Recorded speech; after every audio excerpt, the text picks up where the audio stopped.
আগামী নভেম্বর মাসের ৪ তারিখ থেকে বাড়ি বাড়ি পৌঁছে যাবেন বিএলওরা। ইতিমধ্যেই রাজ্যে শুরু হয়েছে এসআইআর। আজ চোপড়ার বিডিও অফিসের হলঘরেই অনুষ্ঠিত হল এসআইআর নিয়ে একটি সর্বদলীয় আলোচনা সভা। এদিনের এই বিশেষ আলোচনা সভায় উপস্থিত ছিলেন ডেপুটি ম্যাজিস্ট্রেট ও বিভিন্ন অঞ্চলের এআরওরা। পাশাপাশি উপস্থিত ছিলেন তৃণমূল কংগ্রেসের পক্ষ থেকে চোপড়ার বিধায়ক পুত্র তথা উত্তর দিনাজপুর জেলা তৃণমূল কংগ্রেসের কনিষ্ঠতম সদস্য শাহ আলম, চোপড়া ব্লক পঞ্চায়েত সমিতির সহকারী সভাপতি ফজলুল হক, কংগ্রেস নেতা অশোক রায়, চোপড়া ব্লক কংগ্রেসের সভাপতি মশির উদ্দিন, সিপিআইএমের কমরেড মোকলেসার রহমান ও বিদ্যুৎ তরফদার সহ অন্যান্যরা। আলোচনা শেষে সংবাদ মাধ্যমের মুখোমুখি হয়ে বিধায়ক পুত্র শাহ আলম বলেন, রাজ্যে যেহেতু এসআইআর চালু হয়েছে, ঠিক সে কারণেই চোপড়া ব্লকের বিভিন্ন দলের বিভিন্ন প্রশ্ন নিয়ে আজকে আলোচনা করা হয়েছে এবং তিনি আশা করেছেন পরবর্তী সময়ে এসআইআর নিয়ে সাধারণ মানুষের কোনো সমস্যা হবে না। পাশাপাশি পঞ্চায়েত সমিতির সহকারী সভাপতি ফজলুল হক বলেন, যারা বৈধ ভোটার তারা যাতে কোনোভাবেই বাদ না পড়ে তার প্রচেষ্টা আমরা চালিয়ে যাচ্ছি। অন্যদিকে চোপড়া ব্লক কংগ্রেসের সভাপতি মশির উদ্দিন বলেন, প্রত্যেকেই যাতে এসআইআর এর ফর্ম ভিডিও অফিসেই ডেকেছিলেন। 4টি পলিটিক্যাল পার্টির লোকজন উপস্থিত ছিল। এসআইআর নিয়ে ডিটেলসে যেভাবে কাজ চলছে এবং ইতিমধ্যে ম্যাপিংয়ের কাজটা হয়েছে, আগামী 4 তারিখ থেকে বাড়ি বাড়ি বিএলওরা যাবে এবং আমাদের দায়িত্ব হচ্ছে পলিটিক্যাল পার্টি হিসাবে যে আমরা বুথ লেভেল এজেন্ট যাদের দিয়েছি তাদের অ্যাপয়েন্টিং আমরা 4 তারিখের আগেই আমরা করে দিচ্ছি এবং করে দেওয়ার পরে যাতে সাধারণ মানুষ জেনুইন ভোটার বাদ না পড়ে এর জন্য আমাদের বিএলএরা খুব তীক্ষ্ণ দৃষ্টি রাখবে, বিএলওদের সঙ্গে সহযোগিতা করে কাজগুলো করবে এবং আশা করা যায় যে আমরা চোপড়া ব্লকের মধ্যে আমরা যেভাবে আলোচনাটা দেখলাম যে খুব কমই সমস্যা হবে। হয়তো অল্প কিছু মানুষের সমস্যা থাকলেও হিয়ারিং আছে, বিভিন্ন রকম পর্যায়ে আছে, আমাদের যেভাবে বুঝালো তাতে হচ্ছে যে সমস্যা তেমন একটা হওয়ার কথা নয়।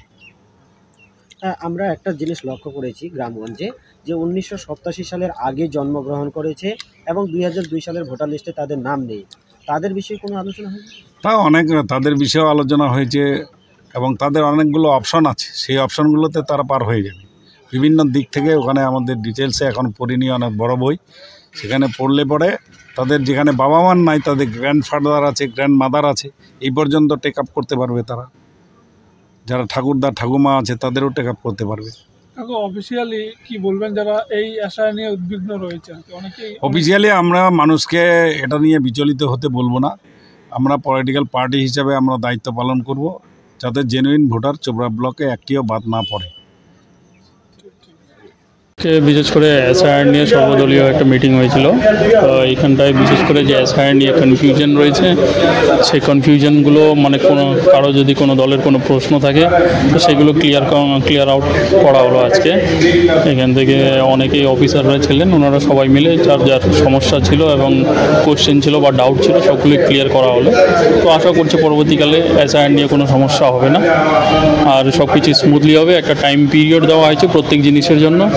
ফেজ 2 যেটাকে এনামেরেশন ফর্ম বাটা হবে বোধহয় 4 তারিখ থেকে, আশা করছি সব কিছু স্মুথলি হবে আর যে টাইম লাইনে মানে এগোচ্ছে জিনিসগুলো সেই ঠিক সঠিক টাইম লাইনেই যাবে। এই বিষয়গুলো আলোচনা হলো কি, দেখা গেল যে 2002 সালের ভোটার লিস্টে নাম নেই, বাবা মায়ের নাম নেই, সেক্ষেত্রে তাদের কি করবে? প্রথম কথা তো যেটা এখন ড্রাফট রোল মানে 2025-এর রয়েছে, সেটা থেকে যদি কারো বাবা মার নাম 2002-এর নেই তো সেই ক্ষেত্রে 11টি ডকুমেন্টসে দেওয়া রয়েছে, যেটা ইসিআই থেকে মান্যতা রয়েছে। সেই 11টি ডকুমেন্টসের সাথে একটা ডিক্লারেশন ফর্ম রয়েছে, অ্যানেক্সার 3 বলে, তো সেইটাকে নিয়ে জমা করতে হবে। জমা করার পর তখন পরবর্তীকালে সেইটাকে নিয়ে ক্লেম বা কোনো অবজেকশন থাকলে তো এখান থেকে চিঠি যাবে বা নোটিশ যাবে ওনাদের কাছে, ওনাকে এখানটায় ডেকে হিয়ারিং করা হবে। হিয়ারিংয়ের মাধ্যমে ওনারা যদি প্রুভ করতে পারেন যে ওনারা এখানকারই ভোটার, তাহলে আশা করছি কোনো অসুবিধা হবে না। যে সমস্ত সাধারণ মানুষ দুশ্চিন্তায় ভুগছেন তাদের জন্য কি বলবেন? মানে আমাদেরকে ইন শর্টে যেটা বলা হলো এবং আমরা যেটা বুঝতে পারলাম, এসআইআর মানে কাউকে বাদ দেওয়া হচ্ছে না। যারা জেনুইন আছে ওনারা জেনুইনই থাকবেন। বিশেষ করে এটা করার উদ্দেশ্য একটাই, যারা ডিফল্ট ভোটার মানে যারা হয়তো মারা গেছেন অনেক দিন আগে, সেইগুলো ভোটার লিস্ট থেকে ছাঁটাই হয় না, বা অনেকে বলে যেগুলো ভুয়া ভোটার বা প্রক্সি ভোটার, সেগুলো যেন ভোটার লিস্ট থেকে বাদ হয় এবং পরিষ্কার পরিচ্ছন্ন একটা ভোটার লিস্ট আমরা পাই। দাদা, আমরা এইরকমও ব্যক্তি দেখেছি যারা 1987 আগে জন্মেছে এবং 2002 ভোটার লিস্টের নাম নেই, তারা দুশ্চিন্তায় রয়েছে। তাদের জন্য কোনো এখানে বার্তা দেওয়া হবে? অবশ্যই যারা যদি কোনো জায়গায় ধরে নেন ওনাদের নাম নেই, ধরে নেন মানে যেটা একটা ড্রাফট রোল বার হবে, একটা ডেট দিয়েছে, ডেটের লিস্ট আপনারা পেয়ে যাবেন বিডিও অফিস থেকেও। তো সেই ডেটের মধ্যে যদি ম্যাপিং বা এবং ড্রাফট লিস্টের মধ্যে যদি ওনার নাম না থাকে, তো সেই ক্ষেত্রে ওনাকে একটা নোটিশ দেওয়া হবে মানে ইলেকশন কমিশন থেকে। সেখানটাই ওনাকে যে জায়গায় যেতে বলবে বা সেই জায়গায় গিয়ে ওনাকে সেই জায়গায় প্রুভ করতে হবে। সে প্রুভ করার জন্য 11টি ডকুমেন্টস দেওয়া রয়েছে, সেগুলোর মধ্যে সেই ক্ষেত্রে তো ওনাকে যখন ডাকা হবে, হিয়ারিং হবে, কী প্রশ্ন হচ্ছে না হচ্ছে, সেই ক্ষেত্রে উনি যেভাবে জবাব দেবেন, এখন সেটা ডিসিশন নেবে যারা আধিকারিকগণ রয়েছেন বা অথরিটিস যারা রয়েছেন, ওনার কী ডিসিশন নেবেন সেটা তখনকার ব্যাপার। ঠিক আছে, থ্যাংক ইউ। বিষয়টা দেখুন, এখানকার ব্লক ডেভেলপমেন্ট অফিসার কল করেছিল আজকের ইসিআই নিয়ে, বিশেষ করে এসআইআর নিয়ে যেটা মিটিং ছিল, সেই মিটিংয়ে আমাদের যে গাইডলাইন্স, এসআইআর যে গাইডলাইন্স, সেটাকে আজকে প্রোভাইড করলেন। আমরা পাবলিক রিপ্রেজেন্টেটিভ হয়ে আসছিলাম, সেটা দেখলাম আর কি। সর্বদলীয় মিটিং ছিল, সর্বদলীয় মিটিং। আচ্ছা, কি মেসেজ দিলেন তারা আজকে? আমাদের বিএলএ নিয়োগ করতে হবে, প্রত্যেকটা বুথ থেকে বিএলএ নিয়োগ করতে হবে, বিএলএ 2 নিয়োগ করতে হবে, এবং এই যে 2002 যেটা ম্যাপিং চলছে, ম্যাপিংটা প্রায় 60% কমপ্লিট হয়েছে বলছেন। 40% যাদের কমপ্লেন আছে সেই কমপ্লেনগুলো বিএলএ দেখবে, আমরা দেখবো নেতৃত্ব না। সেই পরিস্থিতিটা তৈরি হয়েছে। টাইম অ্যান্ড টাইম দেওয়া আছে, এত টাইমের মধ্যে ভোটার লিস্ট করতে হবে, এত টাইমের মধ্যে সব কিছু করা আছে। দাদা, একটা বিষয় আলোচনা হলো কি 2002 সালে নাম রয়েছে কিন্তু সেখানে ভোটার লিস্টে ইপিক নাম্বারটা নেই, এই বিষয়গুলো হয়েছে কি? সেটা হ্যাঁ হয়েছে, যেখানে 2002 ইপিকের দরকার নাই, 2002 নাম আছে কিনা সেটাই কাজ হবে। ইপিকের কোনো প্রশ্ন নাই 2002-এ।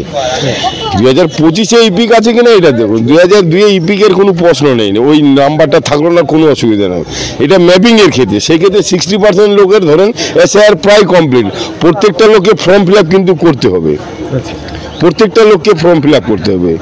বিএলওগুলো কিন্তু এখনো বাড়ি বাড়ি পৌঁছায়নি। 4 তারিখ থেকে বিএলও বাড়ি বাড়ি যাবে, প্রত্যেকের বাড়ি যাবে, এবং যারা 3 বার করে যাবে, যদি যাওয়ার পরেও না হয় তাকে নোটিশ করা হবে, তাদের হিয়ারিং হবে।